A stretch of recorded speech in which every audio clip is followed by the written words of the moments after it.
Welcome to our technical assistance training for inviting guests to the EPIC program. Welcome to the webinar. Let me just review a few things in case you missed it earlier. We have a chat pod, so if you have more than one person sitting at your computer, if you could type who's at your computer with you, that would be wonderful in the chat pod in the upper left-hand corner. Otherwise, if you can just check in by the pod that says please check in and tell us what IDHS region you're with. We've got 34 people on the call right now, and we've only got 24 people checked in. So please check the box by you. And in the lower left-hand corner, we have EPIC files for download. Those are all files that you will need to practice or do in the future with the items that we're going to be telling you about.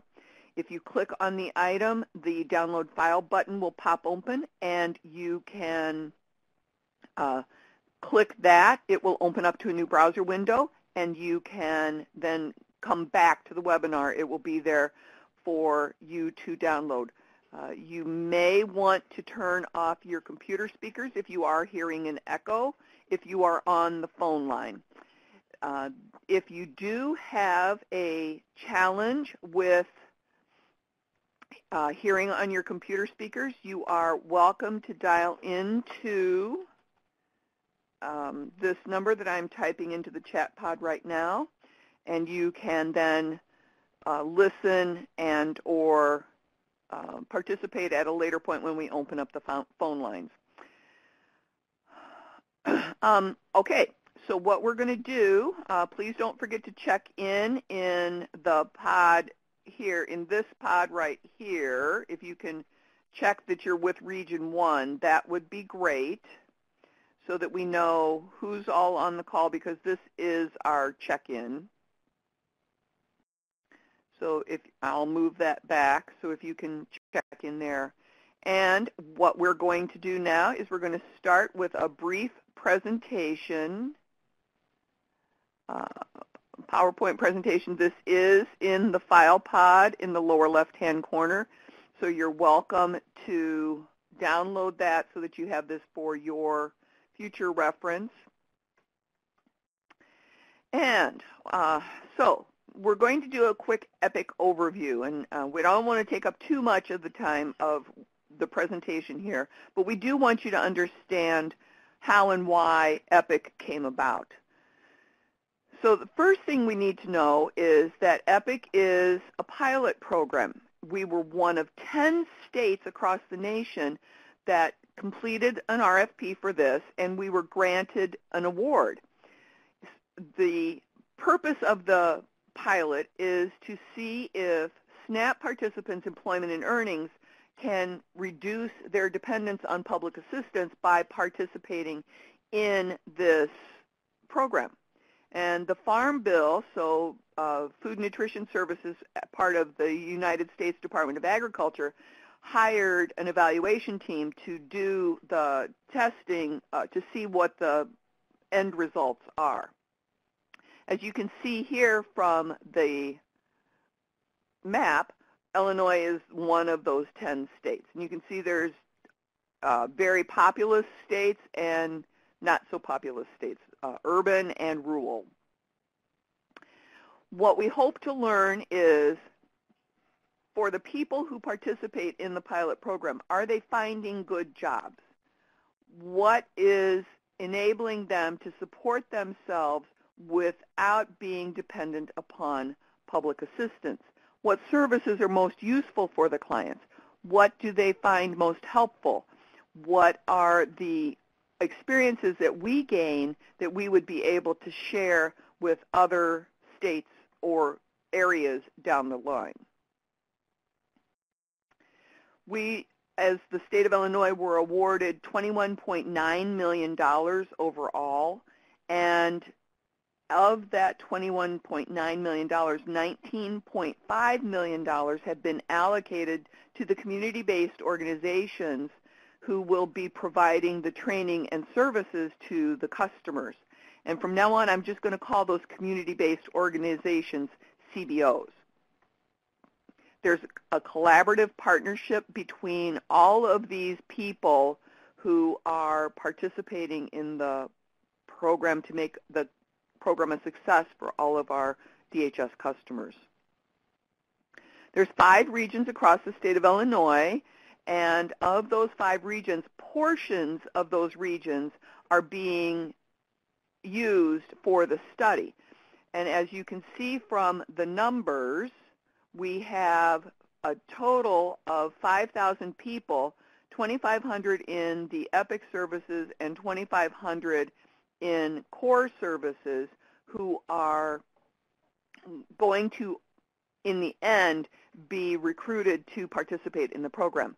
As you can see here, we have 168 core and 168 expanded. So it's a 50-50 chance that the people will be selected. Region 1 for Cook County is the primary place where we're planning on getting our people. So you can see we need just a little bit shy of 3,800 people just from Cook County. Illinois WorkNet is a state-level organization that is web-based at this moment. We do have some physical plants where we share partnership areas with the Department of Employment Security, some community colleges, and different areas. But what we want to do is we want to help adults and employers and education workforce partners find all of the resources that they can use and need to make sure that our communities are being successfully employed in the workforce. This is a grid or a chart of all of the partners that we work together with, DCEO, IDES, ISBE, IDHS, and the financial aid programs from the Illinois State ISAC. I'm drawing a blank on what that one means, but all of these partners work together to make this successful. Our role, Illinois WorkNet's role in this EPIC project, is we're providing outreach information and materials. We're doing most of the training for all of the partners in the program. We're providing the dashboard for the real-time facilitation and all of the engagement tools. Our programmers are doing a phenomenal job of pulling all of these pieces together. By the end of September, middle of October, we hope to integrate with the new IES system from DHS. We're providing eligibility steps and review. We're working through the enrollment process with the CBOs and trying to get that all so that it can be communicated between DHS and the CBOs and everybody. We're also providing the outcome reporting options that we all use to make sure that we are successful down the road. So we want to take a moment to talk to you about the intake and orientation tools and then some of the other tools that are going to be available for the partners that are going to be doing the actual case management of the programs. So as we're looking at this, we have an overview spot, and this is a very important link to remember. So Olivia, if you could put this link into the chat pod for us. This is where you can find all of the resources that we talk about no matter what. We've got print materials, we've got recordings, we've got webinars that we've recorded and are all available. We have all of the links that you might need down the road, and everything is there for your reference. And then if you click on the link that Olivia just put into the chat pod, it will take you to this page. So then you can come back to the webinar and watch the rest of the webinar. But we have information for DHS staff. We have information for the CBO staff so that everybody can learn what they need to do and the other additional tools that they need to make this successful. We want to recruit SNAP participants, and the SNAP participants that we want to recruit, oh my goodness, my words, are in 33 counties across the state of Illinois. As I said earlier, we need 5,000 total participants by the end of the study, and 85% of those are work registrants. They are SNAP, they could be SNAP recipients who are employed. That means that they can be making money, but they're basically what we consider underemployed. They can also be voluntary, depending on if they are over the age for the ABODs, or if they have another, what would be considered an exemption for a SNAP recipient. We also, this is very important to remember, the participant cannot be a TANF recipient, because if they are enrolled into an EPIC program with a CBO, they cannot be receiving TANF benefits and EPIC benefits. And this is a very important fact to remember. Now, we had the question the other day that if the participant ages out, but they were part of their parent's case, they are eligible, but the parent would not be. Outreach is important. We need to get the message out to everybody who could potentially be a participant in this program. So what we have is we have all of our website, which is ilepic.com. We have flyers. We have what we're going to be starting an entire outreach campaign as soon as we have everybody trained for the decentralization process. And if you want to send somebody to the website to take a look around before they come to an orientation, you're welcome to do that. This is a chart that is available on our resource page as well as on step 1 of ilepic.com. And what it does is it shows you what services will be available to the customer for SNAP, and then if they are engaged and enrolled and randomized to the EPIC services, they get all of these extra services. And again, it's a 50-50 chance for our community to be enrolled in EPIC or randomized into EPIC. We know that there's going to be some fallout. We know that we're going to need to reach at minimum 60,000 people. We're kind of looking at the fact that we may need to reach out to about 150,000 people across the state. We know that some of these people will never show up. So they come here, they fall out, they never respond. Then we get some that move to the assessment stage. Some of those decide, oh, well, there's nothing here for me, so they fall out. Then finally we get 5,000 people that we need to move to the assignment step, and of that, 2,500 people will be placed in SNAP services, and the other 2,500 people will be placed into EPIC. So it's important to speak to everybody. We know that on average, only 23% of the customers who are contacted will show up to orientation, and only 18% of those people that actually stay for the orientation will make it through and work through into the assignment step. We've seen it happening across all of the regions in the state of Illinois since we've implemented the program. For the EPIC orientation, we have a couple of things. We have a dashboard that you need to watch. We have the information in the person's profile, and then we have our ilepic website that will take them through the process. This is what we have available for you to make the invitation to the customer. Then we have some eligibility review tools. What we do once the customer goes through the application process and completes it, we find out what programs based on the information that they put in their application applies to them, and then we have programs that we suggest for them. They go through the random assignment process, and then they're randomly assigned, if assigned to EPIC, to a CBO. We also go through the actual random assignment, and these are some important things that they need to do. There is an informed consent procedure that we need to have the participants understand. If they decline to participate, they can still be randomized at a later point in time as long as they have not been through the random assignment process.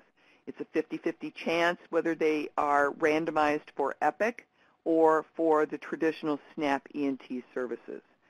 So if they are randomized to SNAP ENT, they would be placed in your job placement program, Earn Fair, or any other program that you have available to them. Random assignment occurs in EPIS, not in the EPIC system. And then we have a group assignment. So the participants who are assigned will attend an orientation at the CBO, and the 2151 documents will be filled out and put back into the person's file.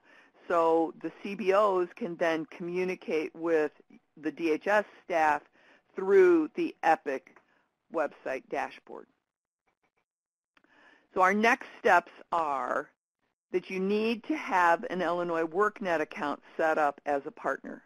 So you will want to go to illinoisworknet.com to set up your WorkNet account if you do not already have one. Once you have it set up, we need you to send an email to epic@illinoisworknet.com to let us know that you have your account set up. And in that email, tell us which office you are located, because that will help us assign you to the appropriate pod. And the pod are the offices that DHS has determined are going to actually do the orientations. We have, the pods are the Humboldt Park office, the Northwest office, the Western office, Mid-South, Southeast, and Calumet Park. And if you are on this webinar, you are either a member of the pod offices or you are one of the, what we're calling a feeder office to one of the pods. So please make sure that you set up your Illinois Working account. I will demonstrate this in just a moment. Send the email, let us know what office you're at. Then we will update your account and give you access to the dashboard and to the partner tools. A couple of dates that you might want to keep in mind for your calendar. Every Friday morning from 10 to 11, we do a technical assistance call. This is where we talk about things that are going on with the system, talk about numbers, talk about, we demonstrate issues that might be happening, and so if they're happening for one office, they might be happening for others. Then at 2 o'clock on Mondays, Deidre Wesley has a call for DHS staff to talk about internal DHS issues. On the Friday call, you can dial into the phone number that you dialed into today, and you can come to this exact same webinar. So it's something that you might want to bookmark on your browser window, and you're welcome to listen by computer speakers or actually dial into the call. So that's it for our presentation.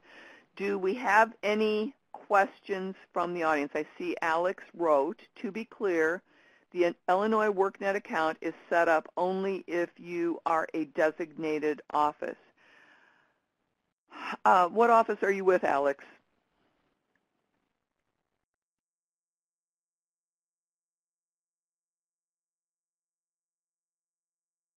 Northern, yes, I believe you're a feeder office, so you should have an Illinois WorkNet account set up. And I see Cheryl typing, so I'm going to wait to see what Cheryl comes up with.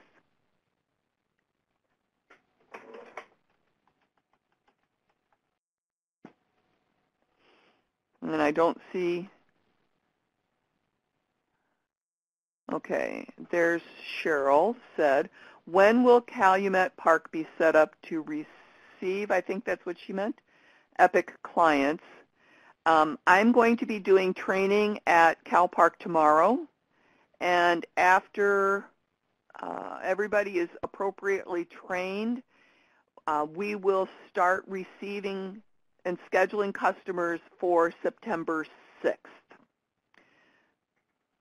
And Michelle Truxa says, hi, where do we go to print the book for today? We don't have a book, but we do have some documents in the pod that says EPIC files for download.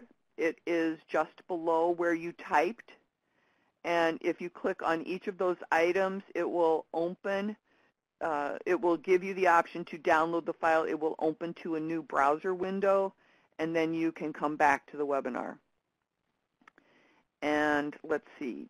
David says, are you going to demo the red? Yes. And Felicia says, I've already set up my WorkNet account. I will send you confirmation. South Suburban is a feeder office. You are correct. All right. I am going to minimize this screen and then start.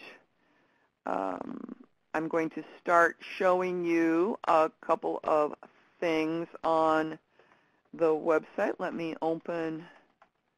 get my browser open. Oh, wait. Here we have.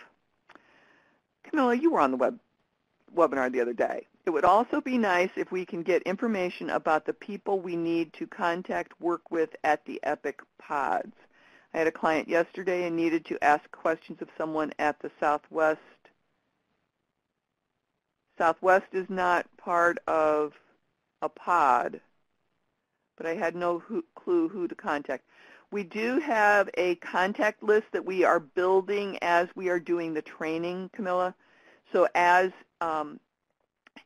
we get those people in to the list, you can check and see a new one on a regular basis from the EPIC partner page. My office is splitting September 12th. Will the Northwest Suburban office need? You have an individual account, and we will. Southwest is a feeder. Southeast is a pod. Each person needs an account, not an office. Each person needs an account. Okay, let me pull my screen over or minimize this. And I noticed that we have a whole lot of people that are in the webinar that have not checked in yet because I had it covered.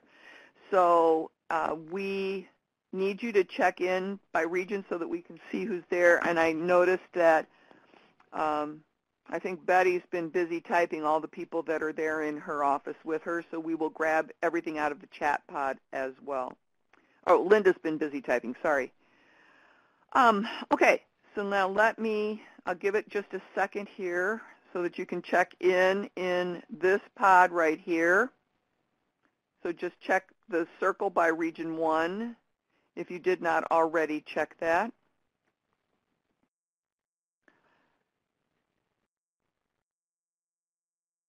Michelle says, just to make sure I understand, do I need to set up an account? I'm at West Suburban. If you are a feeder office to one of the pods and you will be inviting customers to orientation at a pod, yes, you need to have an account. Hi, Estella. If we already attended before, should we not? You can be here, Camilla. I'm just teasing. Hi, Chris. Glad to see your name. All right. Let me move my screen over. Camilla, it's just going to be a repetition for you, but you might pick up something new. All right. So I'm going to share my screen.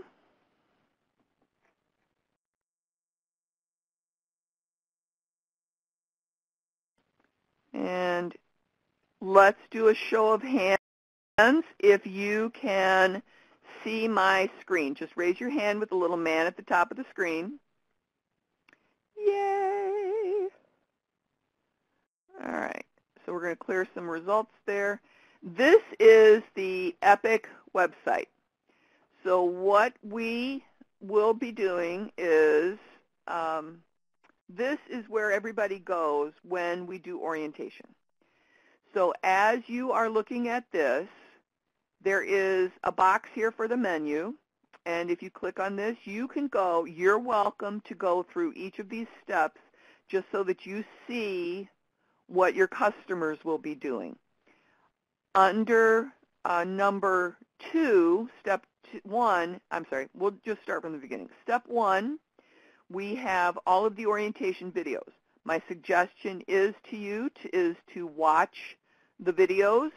There are 3 of them that you should watch, and then you'll see a little bit more about the program itself. We have the chart, the comparison chart, and we have that available for you. Now, if you don't have your Illinois WorkNet account, you can sign up right from this screen. Or you can go to illinoisworknet.com. So, Olivia, if you want to type that website into the chat pod, you can sign up from here. So if we click on the sign up, and I forget who wanted these directions, but this is what you do. And they are also on the self-directed training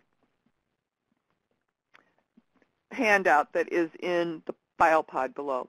Just fill out this information, accept the agreement of terms, save, and then if it will send you, there may potentially be another screen that pops open, but you will get an email confirmation to your email address, and you need to reply to that email to confirm that your email address is correct. So then, so that's how you sign up, either from this screen or from Illinois WorkNet. On step 2, this is a career cluster inventory survey. There's 80 questions that you do. You are welcome to do this survey using your brand new Illinois WorkNet account, just so that you can see what your customers would be doing. Then under step 3, this is the training program descriptions. And as you can see, as the screen opens up here, we have a region that the customer can select. Let me make this a little bit bigger so you can see it better. You have a region that you can select, and then based on the region, these are the number behind the training program is the number of training programs that are available in your region based on the career interest, pathways. Then if a person has a particular circumstance, they can mark one of these things. There are a few hard stops. For example, if a person is unable to get a driver's license or is legally blind, they might not want to be a truck driver, or that might be a hard stop for those truck driver programs. If they can't pass a tuberculosis test, they may not be able to participate in one of the healthcare industries jobs. So based on the parameters that they enter here, and then the zip code that they enter, they will see programs that are available to them. You have the program description information. So it gives you a little breakdown of what they'll learn. Then we have career information, how long the program is, how far away it is from their zip code, how is the program accessible, and what region is it in. Then we also have videos that they can watch. That is one of them, the main one that shows up on the first screen is an overview, and then the other ones are specific job videos that we found talking about different career pathways on YouTube. Step 4 is where the person will actually go for their application. And you have to be invited to complete the application. That's why it's important that we learn how to do the invitation. And then step 5 is where they actually meet with the caseworker in the pod to go through the random assignment process. So let's take a look now at our partner resources. So I'm going to go to illinoisworknet.com/epicpartners. And the illinoisworknet.com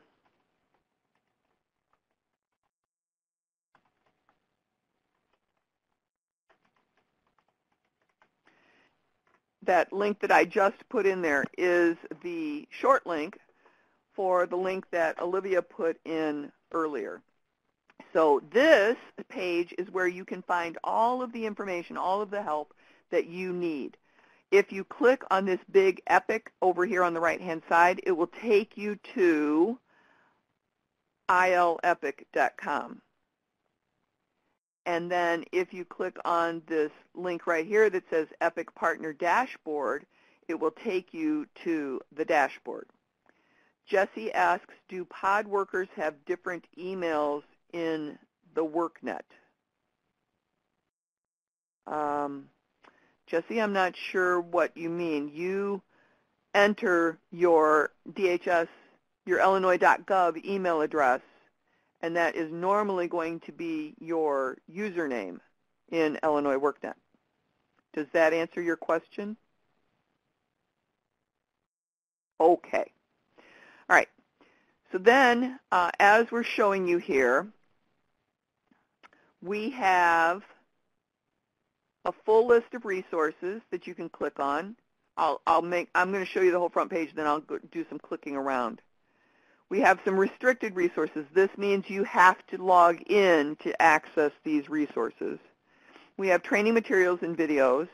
We have frequently asked questions. We have updates. We have all of our videos in a playlist that are tutorials about how to use the system. If you download the self-directed training for EPIC, which is in the file pod below the chat pod, it will organize all of the information so that you have a read section, a watch section, and a do section. We have all of the archived webinars. So as you can see here, we have the DHS Technical Assistance webinar that happened last Friday. Then just below that, we have an EPIC calendar, and Deidre Wesley and her team are going to update all of these calendar items for September so that we know who is doing an orientation, where, and when. In most cases, the offices in Chicago have a limit of 10 computers, 10 laptops that the people can use. So we may, based on the drop ratio or the no-show ratio, you may want to invite 40 people to an orientation to get 20 to show up, to get 10 people to actually go through the random assignment process. We'll track the numbers early so that we can find out and adjust and make those invitations more effective as we move forward. On the right-hand side, we have some guidance by category, getting started, and then just below that we have a calendar for the CBOs for EPIC and what happens with EPIC. Now, the CBOs have a technical assistance call at 3 p.m. every Wednesday. Their webinar is just like yours, only there's no TA at the end. And you're welcome to join those webinars as well so that you can hear what we're telling all of the CBOs about what to do with DHS. Will there be, Cheryl asks, will there be a schedule for each office? That will show up on this calendar right here, the IDHS EPIC calendar. So as you can see, the bulk of the orientations happen Tuesday through Thursday. We will put up here what day and time. So like if a participant orientation is happening at Western, on Tuesday and morning and afternoon, and Wednesday morning and afternoon, and Thursday morning, and then they're going to use Thursday afternoon as a recall. That might be what shows up in this calendar. This is not a highly public page. Mainly it's for all of our EPIC partners to view. Does that answer your question, Cheryl?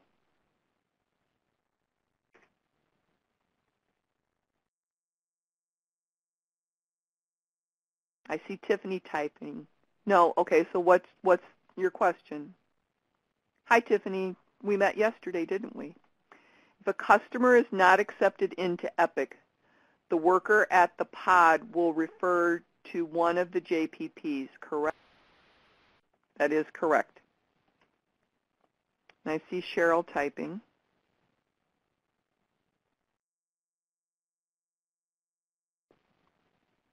And how will we know when to seed our customers? I'm going to show you that in just a couple of minutes. And Camilla said, I thought they were being sent back to the HSC that referred them. The case management portion of it will be done at the referring office, but what happens is the case manager will do the referral to JPP so that the person doesn't have to bounce from office to office. We will get clarification to everybody from Kelly Richards and Anid, I'm sorry, I don't remember Anid's last name. So we'll get that out to everybody on one of the technical assistance calls on a Friday morning, if not by email. So keep in contact with your emails. Correct. Yes, Camilla, that's correct. If they choose not to participate at all, they'll be referred to JPP of some sort and then sent back for case management to the feeder office.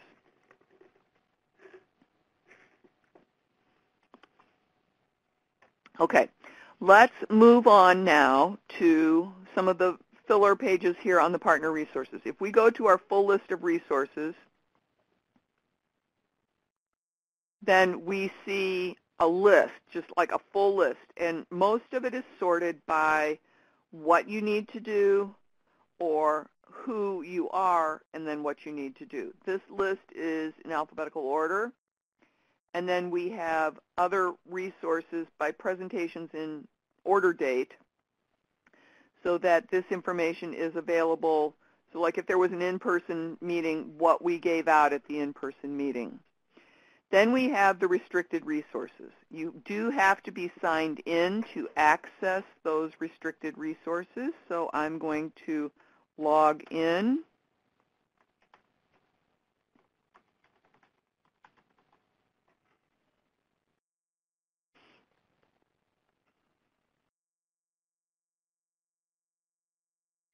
And these are the restricted resources. So somebody asked earlier, how will you find out who you need to talk to? And we have a DHS key contacts for CBOs.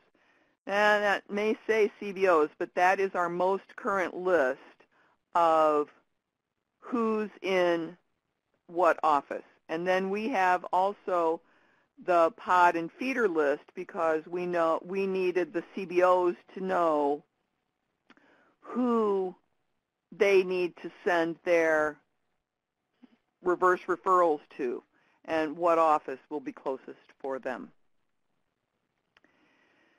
All right, so those are some of those resources that are available to you.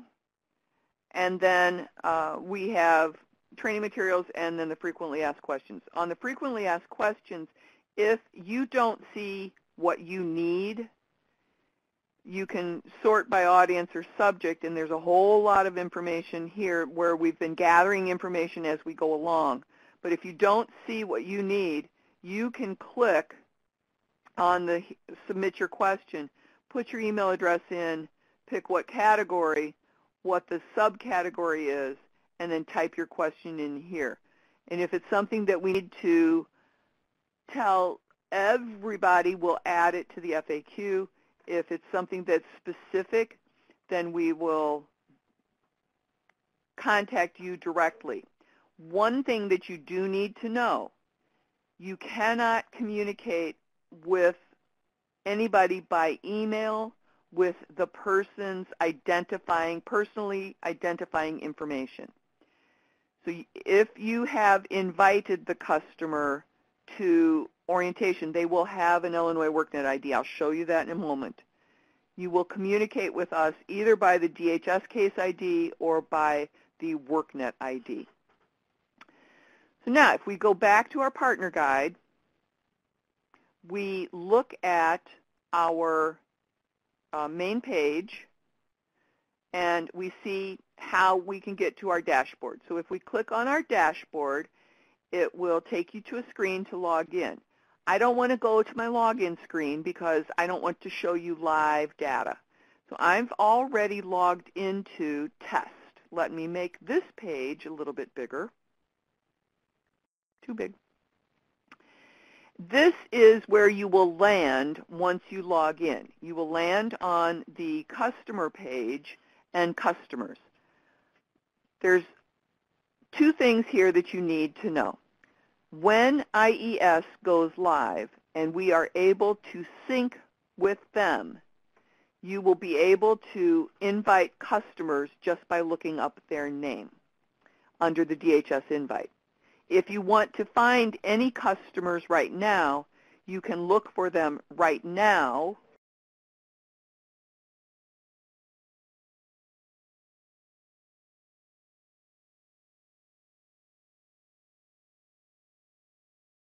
by click on her and find her. So then for the DHS invite, once IES and EPIC are able to sync together, we will be able to type in someone's name here. So maybe it is Sebastian Bach. Oh, I forgot. His name is Johann Sebastian Bach. And then he's not invited. I can search, and if he is in the IES system, he will show up here in the bottom. If he is not in the IES system, you will then have to manually invite him. Until IES and EPIC sync together, you'd have to manually invite everybody. To do that, we do this. We click on the Add DHS Customer, and a box opens up. We enter the person's name. We enter a Social Security number, and then we pick an office where we want that person to be from. Now, right now, because you feed an office, you will pick the pod that you feed. So I think Roseland feeds Cal Park. Is that correct? If somebody could type yes in the chat pod for me real quick.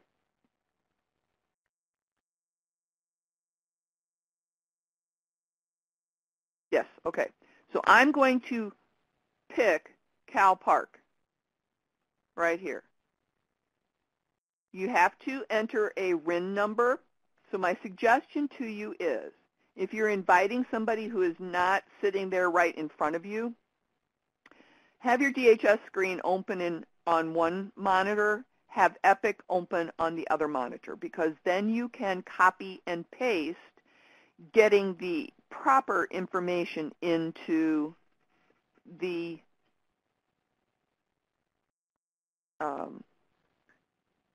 boxes here that we need to put them in. For training purposes, I'm just going to repeat the person's Social Security number. So if you happen to be at orientation and somebody just happens to be in the lobby, you didn't invite them but they want to participate, you can invite them so they can fill out the application, and then you would just mark this box or this box for the do not have RIN number or do not have case DHS case ID.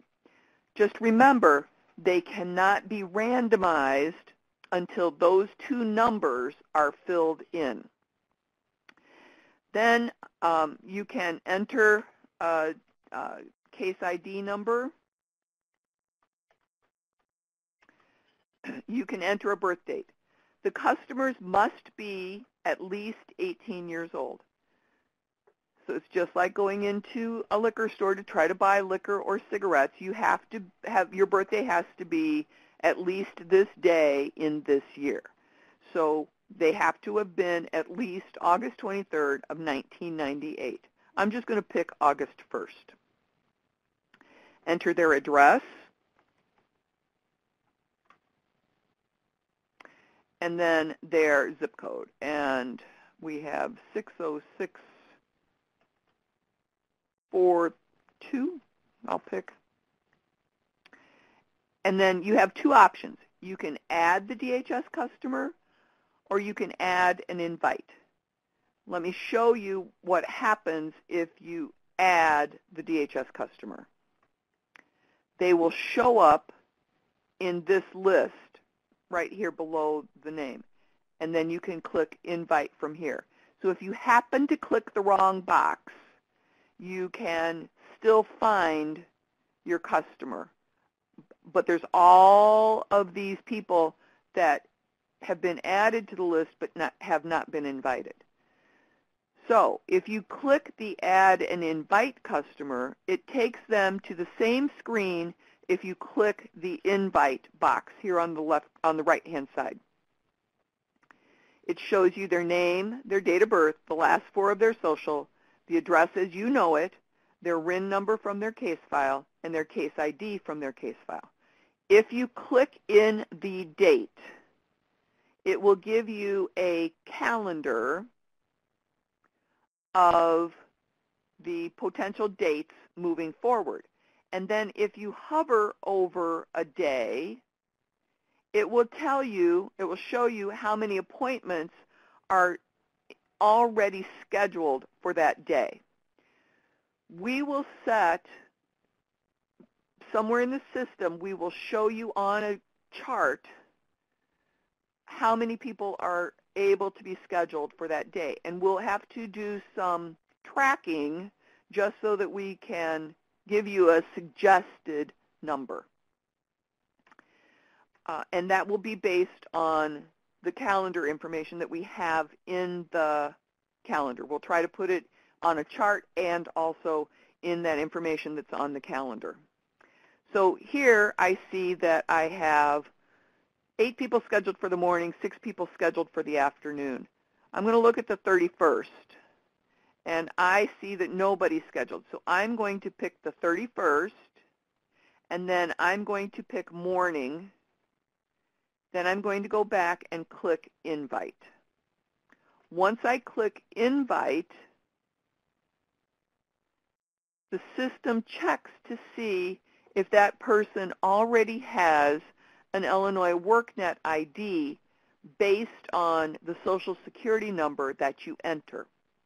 If they do not, you will get a new account created, and it will give you the username and the password. You will then write down on one of our resource sheets. Let me open that up for you real quick.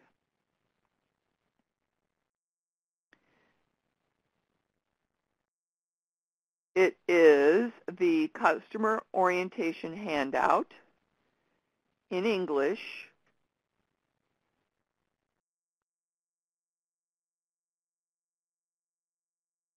You write down on the handout the date that you invited them, the time that you invited them for, so is it the morning or the afternoon session, what location, so the pod that you invited them to, and then you enter their username and their password. When they complete the application, they will be directed to change their password, so then we have a space here for them to write down their new password. They use this document during orientation to go through each of the steps.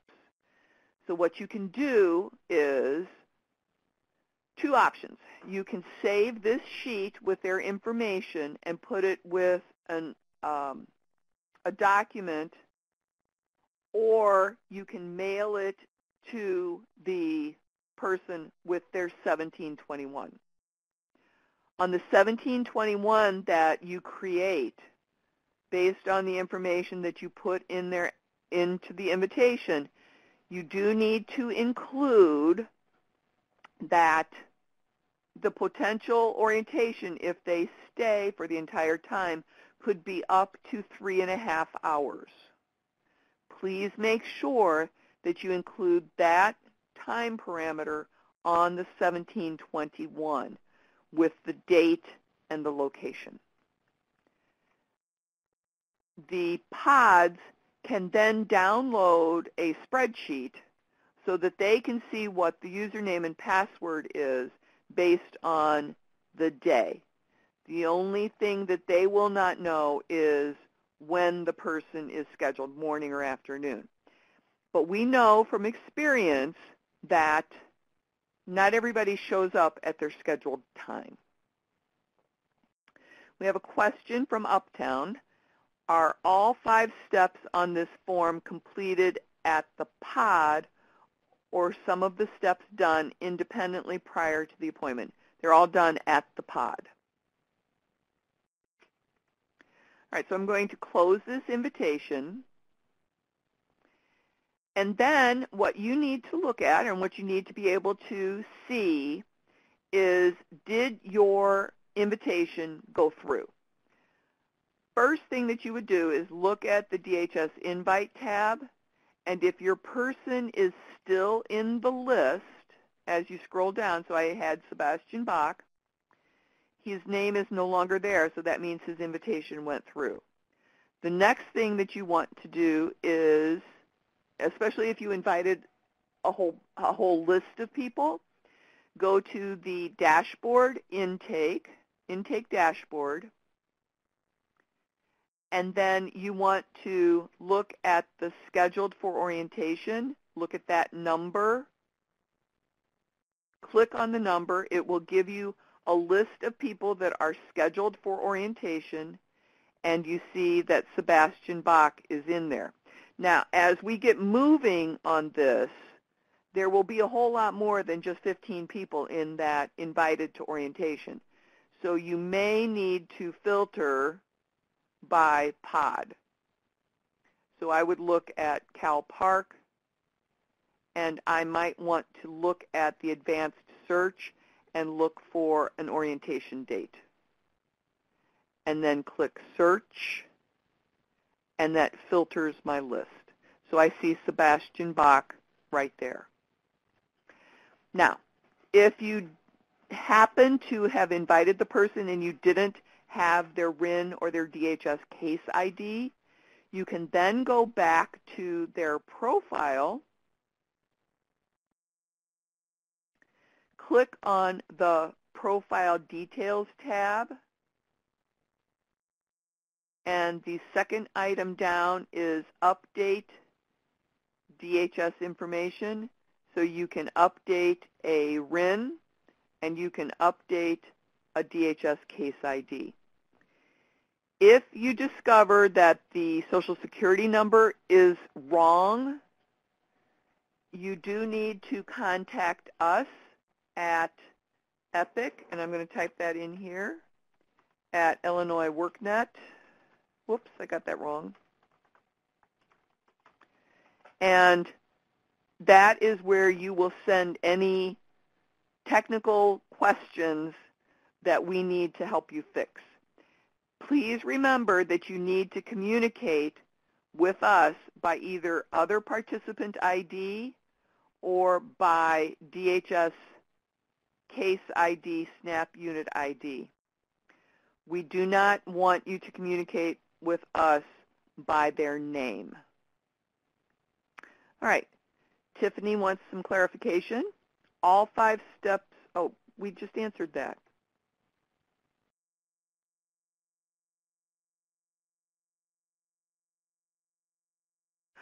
Oh, the The information on the customer intake, this day, time, and location, this information can be completed by the feeder office, but the customer completes the 5 steps at the pod.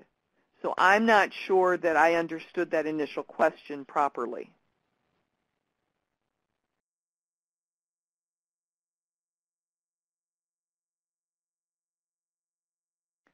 So if you are handing the customer this document, they're sitting in front of you, you will complete this information that you get from the invitation form. But the pod, if they forget it, the pod can download a list for that day, an Excel spreadsheet for that day, that will give them the username and password. So it's not imperative that the customer have this sheet when they arrive at the office. But it is useful if on the 1721 that you include the words EPIC orientation and that you include the 3.5-hour time that they may be at the office for the orientation. So those 2 things are very useful to include on the 1721 that you complete. Okay, so now what I'm going to do is I'm going to ask Natasha or Olivia to open up the phone lines. So, oh, I forgot one more thing. Let me show you that before we open up the phone lines. On the dashboard, back at the dashboard, we can follow people through the system. So if I look at this scheduled for orientation, we have 15 people. Eventually, those 15 people that are in this list will either move into missed orientation, attended going to apply, or they're not going to apply, or they've completed something else and moved on down the dashboard. One of the things that we can do, and we will have to determine this, thank you to Tamakisha for Anid's last name. One of the things that we will need to determine by 1 north and 1 south for each of the pods is what is the re-invite day going to be.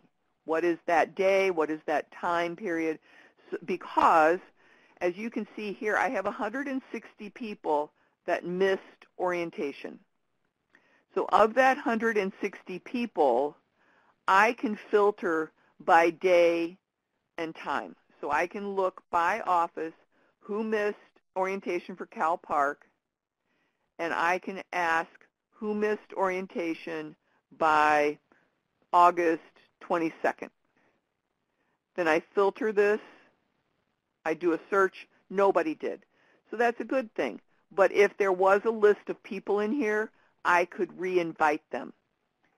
When you re-invite somebody, because they missed orientation, they need a 2846G. I think that number's correct. They need a 2846G for a conciliation meeting, and they need to be re-invited to orientation, because by missing the orientation for a non-good faith reason, they could potentially be sanctioned.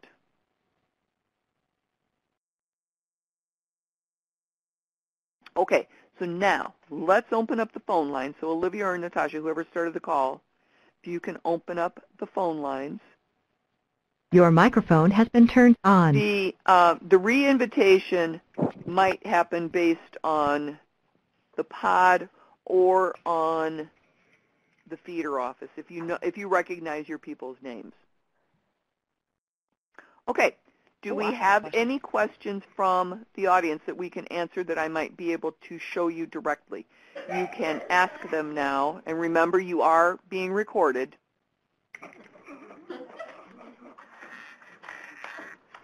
Go ahead, Camilla. Can you hear me? Yes, I can. Oh, okay, thank you. I had someone come in yesterday with a reverse referral from Safe Haven, whatever. Okay. And for the EPIC program, and I told him, because I didn't know that they could come in with reverse referrals, so basically that's why I asked about the list for people to contact, because I didn't know who to contact at the, Southeast office. But wouldn't it be more beneficial if the CBOs gave them direct referrals to the actual pod offices instead of coming to us first? If they know the days of the orientations, why wouldn't they send them there first instead of sending them to us? Well, because they need to be scheduled for orientation. So in some cases, that person may not have appropriate transportation, and so getting to the feeder office might be easier for them than getting to the pod. The pod could already be completely scheduled. Mm-hmm. So if we send them to the feeder offices, they can be scheduled for orientation, or if there's maybe not everybody showed up, they could be shifted into the pod, because the pods are also doing scheduling as well. Okay. So that's why we want to make it as convenient for the customer to get scheduled as possible. Okay. I can understand. Does that make sense to you, Nan? Yes, it does. Okay. Is Northwest South Loop's pod office? Deidre said yes. All right, so now if you're not asking a question, please just mute your phone so that we don't have any of the background noise. Dee, can you still hear me? Yes. I don't think I have a mute on my phone. I'm sorry. Okay. So cover up the mouthpiece. Okay, sure. All right. David Ellis is typing. If David is on the call, mute *6. So you can do that on your phone. Can you hear me now, Dee? Do *6. All right.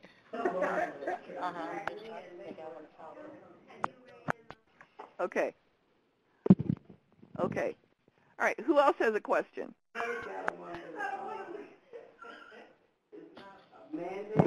Michelle's typing. Somebody else needs to try to mute their phone, unless they're going to ask a question.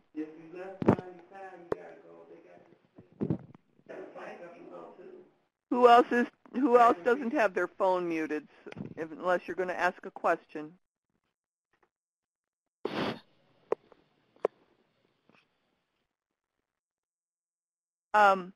As Deidre suggested, this document is available in the Partner Resources page, and it is a good idea to have some of these printed out so that you can print them and hand them to the customer.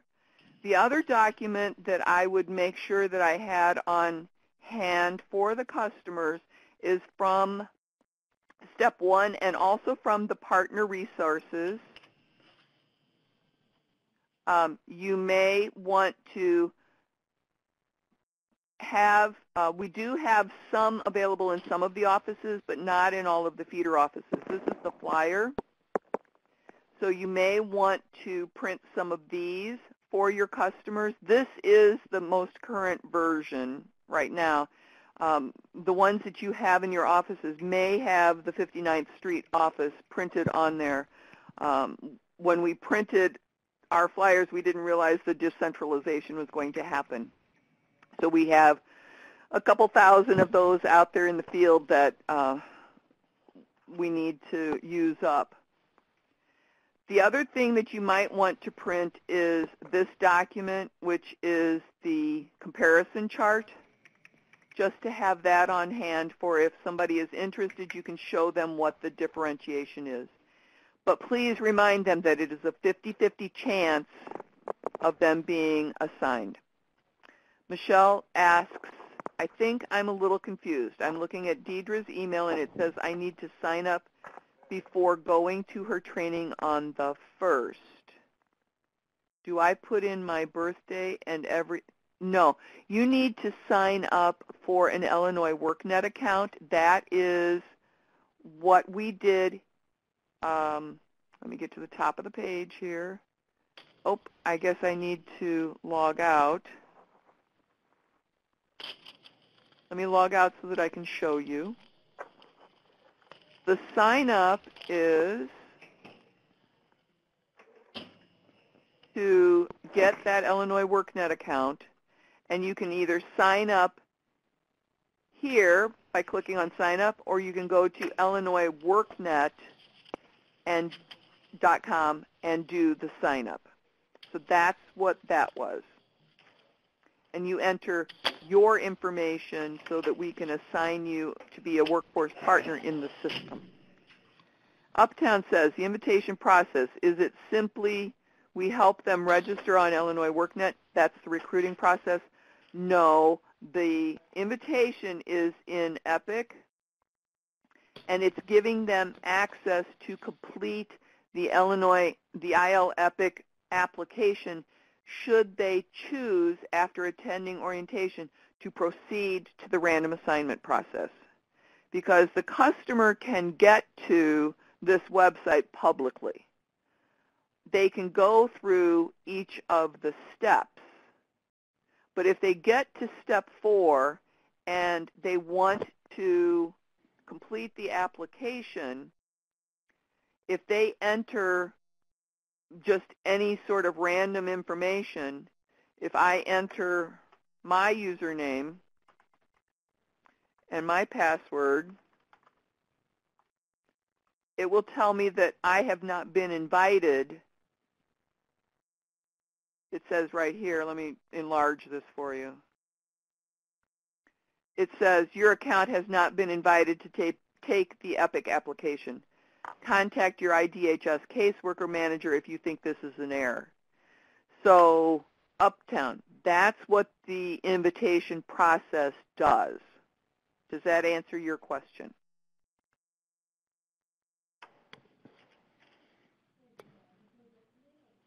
I have a question. Who is this? Joan Watts. Hi, Joan. Hey, everybody. Yes, Jones Watts. My question is more of a informational because I sent you all email and nobody ever replied back to me, so I just want to make sure everybody is understanding the process necessary when issuing car fare to those customers that we service here out in South Suburban office as well as any other suburban office, that they put those dollars on their client's link card so they can have a venture card and add those dollars to the venture card so they can get in and out of the city from the suburbs and back. Okay. That's great. Where did you send the comment to? I sent the email to you, to Lisa. Did you send it to Deidre? Yep. Okay, so then what we probably need I'm sorry, I did not receive that email. Who's that speaking? That's Deidre. Okay. I sent it to all you guys. Do you know when you sent that?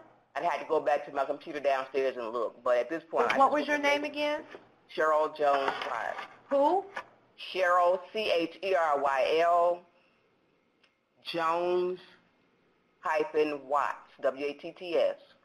Oh, I forget all you guys use your last names. Right. So I thought Joan was your first name. I'm sorry. Oh, that's okay. Joan. So if you have another comment, if you can add your information and copy it to the email that I'm putting in the chat pod right now, we will add that to the FAQ for DHS as well. Okay, thank you. All right. And this, who else was that? It's Ms. Pearson at Roseland. Hi. Hi. I was wondering if Ms. Jones could send us a copy of that email also. Well, we'll put it on the FAQ so that it's available for whoever needs it whenever they need it. Okay. Okay? And you can get to the FAQ. Remember that you can get to the FAQ by going to the partner guide, which is Epic Partners, IllinoisWorkNet.com/Epic Partners. And you can get to the frequently asked questions right here. All right. DeSanta asked, I signed under the wrong account. It took me to the page that requested my birthday. Do I need to delete this account because I received a confirmation email? Did you use your DHS email address? All right. If you send us the email to epic@illinoisworknet.com, we will switch the account to a workforce partner account. And Tamakisha says, I already had a WorkNet account and it would not let me sign in. We may have to reset your username, or I'm sorry, your password. So if you send us an email to that epic@illinoisworknet.com, we'll get that fixed as well. I'm giving Olivia a whole lot of work to do. Please remember to tell us what office you're with. All right. Do we have any other questions from the audience?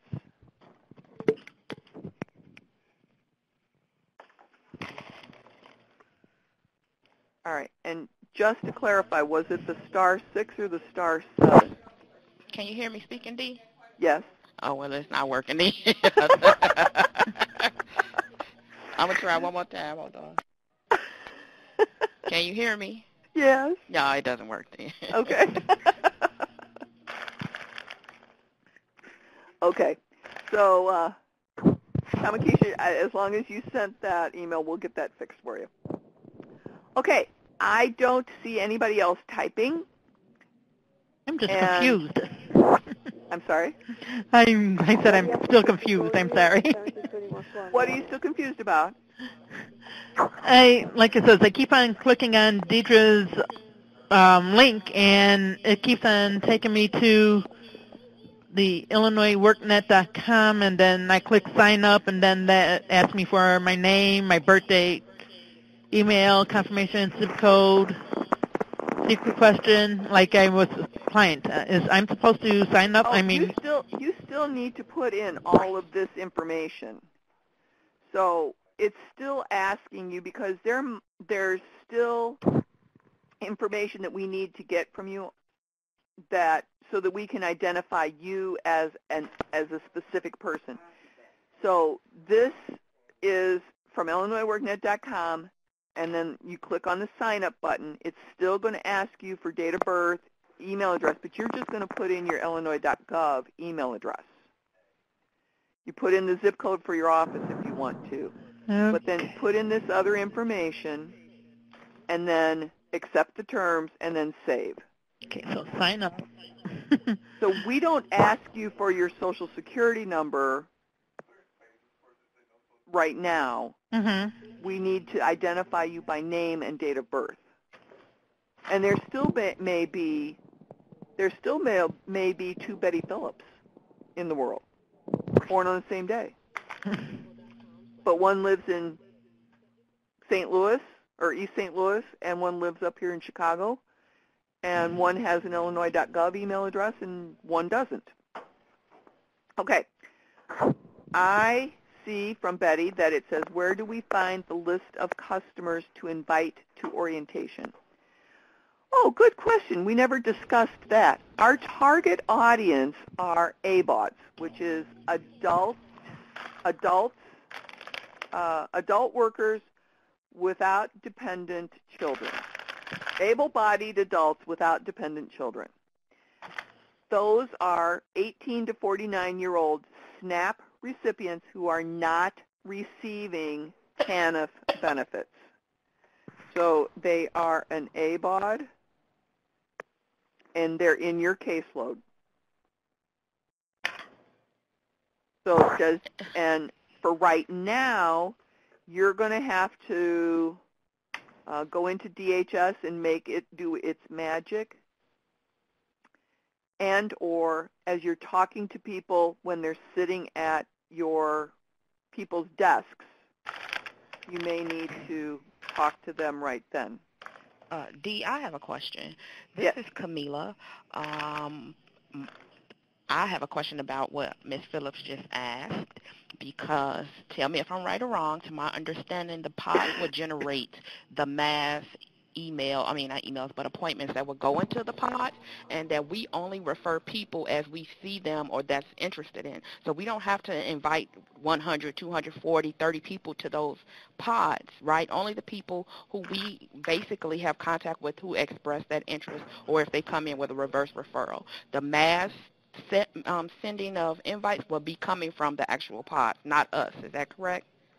I don't know. I don't know the exact answer to that, Camilla, because you might have a caseload that the pod doesn't see. So, yes.